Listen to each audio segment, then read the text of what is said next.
What's going on, people? Myke C-Town here with our Dead End Hip Hop Soul album review. Real quick, sorry it's been so long since I put a video up. I've had a lot of shit going on. I had some camera problems, which obviously those are now fixed.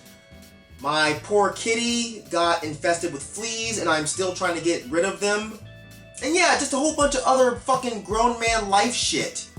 Like YouTube cameras not working and flea infestations, because I mean that's relatively normal for regular people. But today I'm going to give you a review of the new record from Uncommon NASA entitled Halfway.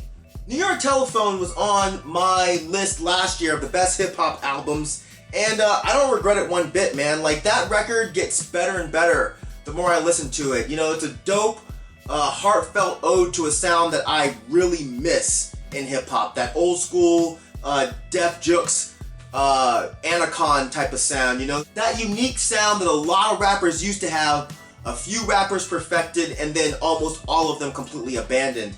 And this is a sound that kind of resurrected my interest in rap music in like the late 90s. Uncommon NASA returns with Halfway, which, given by its title, it seems to be a reflection on life told from the perspective of someone who has felt like he's reached his halfway point in life, you know?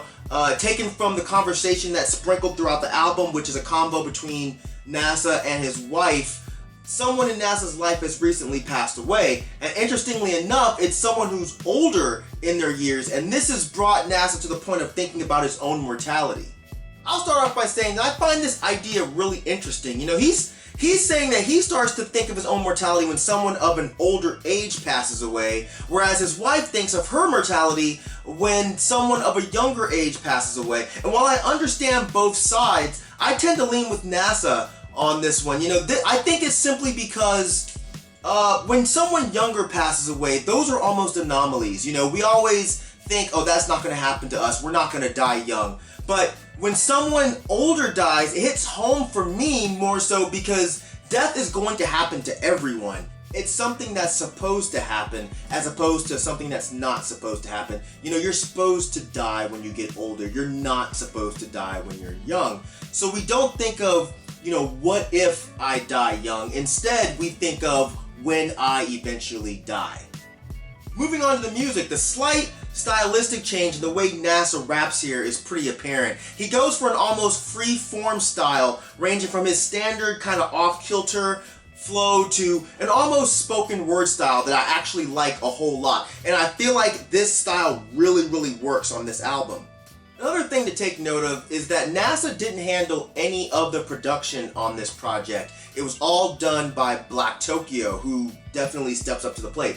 But this whole thing was actually really shocking to me. I don't really know NASA well personally. We've met and one time and chopped it up, and we've argued with each other and bickered at each other on Twitter a couple times. So we're e-friends, but from the conversations we've had about music, he comes off like he's a bit of a perfectionist or a control freak when it comes to what he's putting out under his own name. So the fact that he gave that up to let somebody else produce the music was actually really intriguing to me. These beats are absolutely fantastic. They all went really well with NASA's personality, and I think they worked really well with what NASA was trying to convey and get across with this album.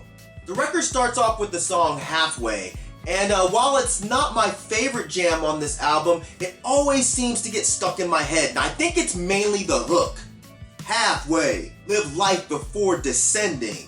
I love that dark beat and that really synthy sound and those drums that sound so damn good. And NASA's basically reiterating the idea of the album, Live Life Before Ascending. While this album is basically inspired by death, it's not really about death. It's more about life and kind of how weirdly precious it is.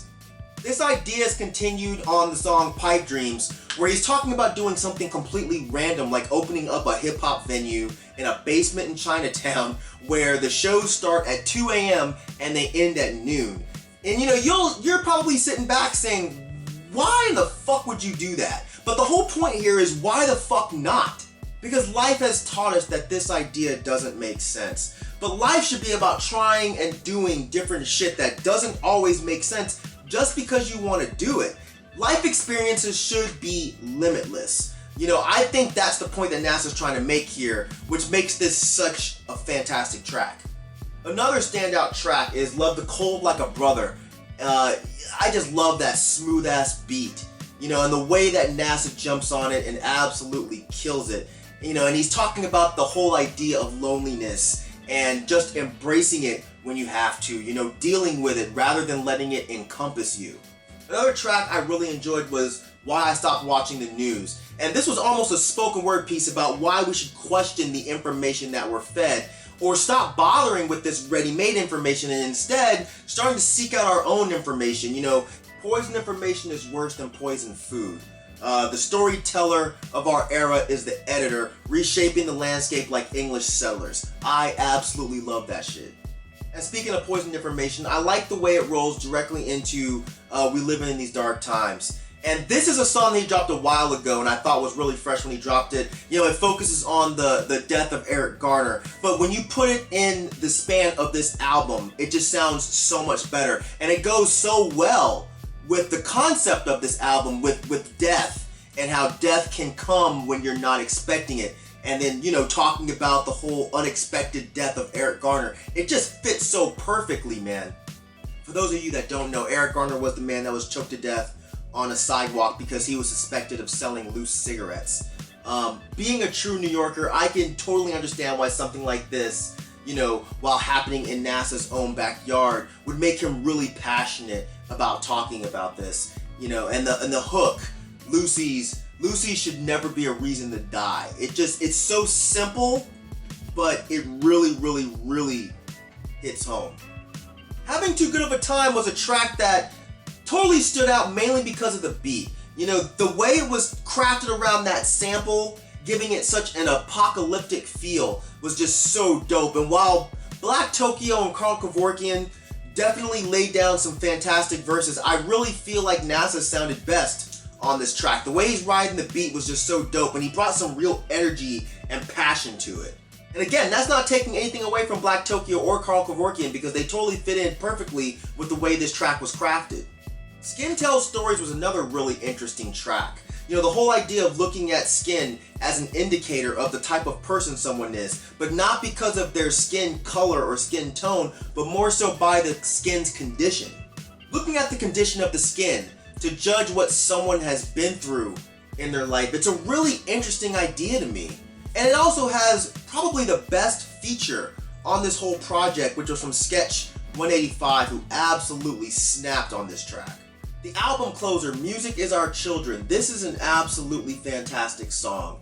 And while I'm not typically a fan of heartfelt jams because I'm a manic depressive piece of shit, this one absolutely works for me, basically because of what NASA's saying. Basically, it's about how he and his wife haven't had children, but they can look at NASA's music as their children because, like actual children, his music is a representation of their life together. And I think that that's really a dope idea.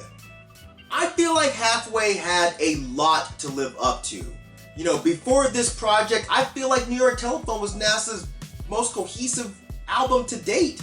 But now, I'm really leaning towards this one. You know, the sounds used, the overall theme of the project, it really came together exceptionally well. And the songs on here are just so strong, and they definitely bring serious replay value. You know, the record sounds thoughtful, planned out, and most of all, inspired. This, to me, is NASA's best album to date, and it's definitely something that I feel like all of you guys should check out. So overall, I thought this record was absolutely fantastic. I'll put the link to listen to it, and most of all, purchase it in the description section down there. So make sure you click it, check it out, come back, leave a comment, let me know what you guys think. And that's it.